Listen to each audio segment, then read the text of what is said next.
Alright, so we're here in my 2014 Acura TL. I got a dash cam for the front and the back, and the problem is that there's just this line. Basically, there's no constant power to go to the socket, and this dash cam has the ability to record from motion detection when no one is in the car, so I kind of want to take advantage of that. So I took a look on YouTube to see what videos were available, but there weren't too many of them. So I'm gonna try and make a video, and we'll see if I can help some people out. Maybe I can figure it out. I'm gonna try and do it.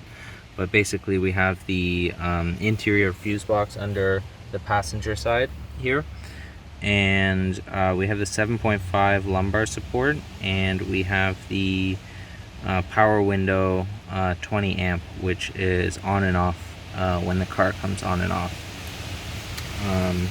So I have a power management kit to make sure it doesn't drain the battery too much, and then a new cigarette lighter to plug into the dash cam's lighter. And then on this harness there's a constant power for when the car's off, and then there's just the normal power that goes on and off with the car. I have two low profile mini, let's see if I can get that to focus. I have two low profile mini fuses here, so hopefully that's going to be sufficient. I don't really know what I'm doing. And some instructions which I read through. I just disconnected the battery for the car, so there's no power going through. And so the next step is basically to pull those two fuses for the lumbar support and for the power window. I also think the front right fog could be good, but I'm not sure. I think power still goes to that even when the car is off, so I think I'm just going to stick with the power window. Only reason I don't really want to do that one is because it's a 20 amp fuse. Ideally I kind of want to go with like 15 or less, but I don't want to touch anything that's super critical like the door lock or the keyless access system. So that's why I was thinking the front right fog might be good, but I'm going to try the power window number 13.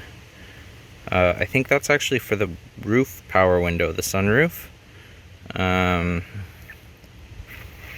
Alright, so what I'm doing right here is I'm threading the two power lines through this panel, and then I'm threading it down here so that I can get it to the fuse box, and then I'm going to put the power management module and this adapter here.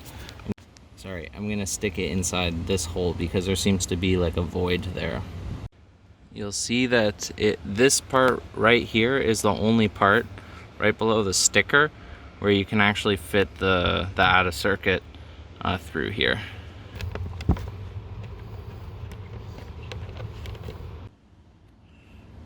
Alright, so I actually decided to use this screw because this screw was too tight and I don't have a socket wrench. So let me see if I can turn on the light.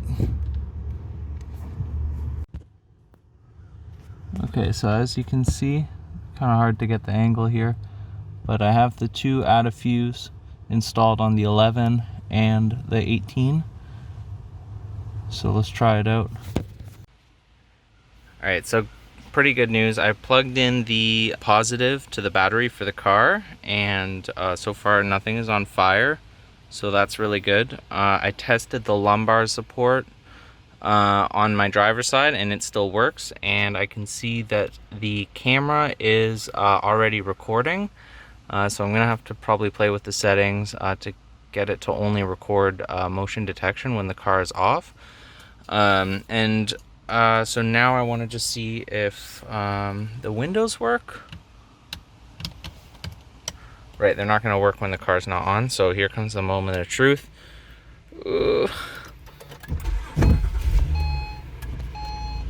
Car works.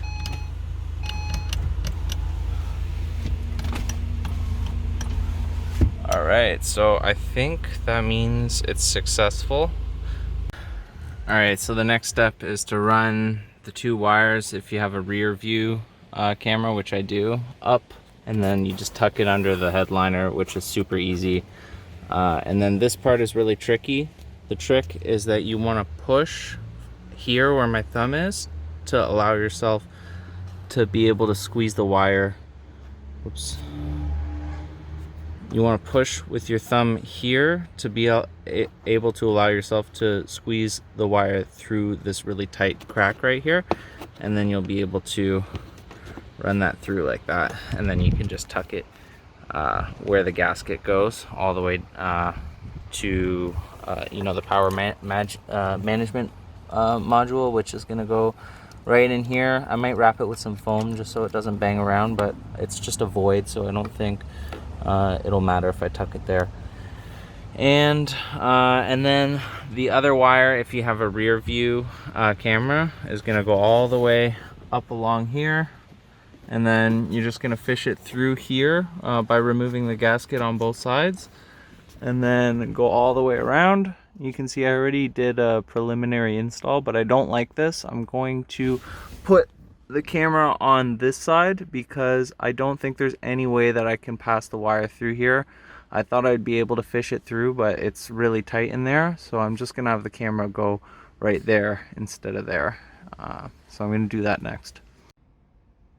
Alright, so I think that pretty much does it. As you can see, the wire is now hidden completely. You barely even notice it going into the headliner, and then it just disappears completely. And same for the back, it just pokes out right there. Super neat and tidy. Anyways, I'm gonna try this setup out for a few days, make sure there are no major problems, and then I'll post the video. If you found any benefit from watching it, please drop a like or subscribe to my channel. We're over 1,000 subscribers now, so that's pretty cool. I never thought I'd actually make it there, but people seem to like the content, so drop a like, subscribe, leave a comment if you think I could have done something better, but thanks for watching.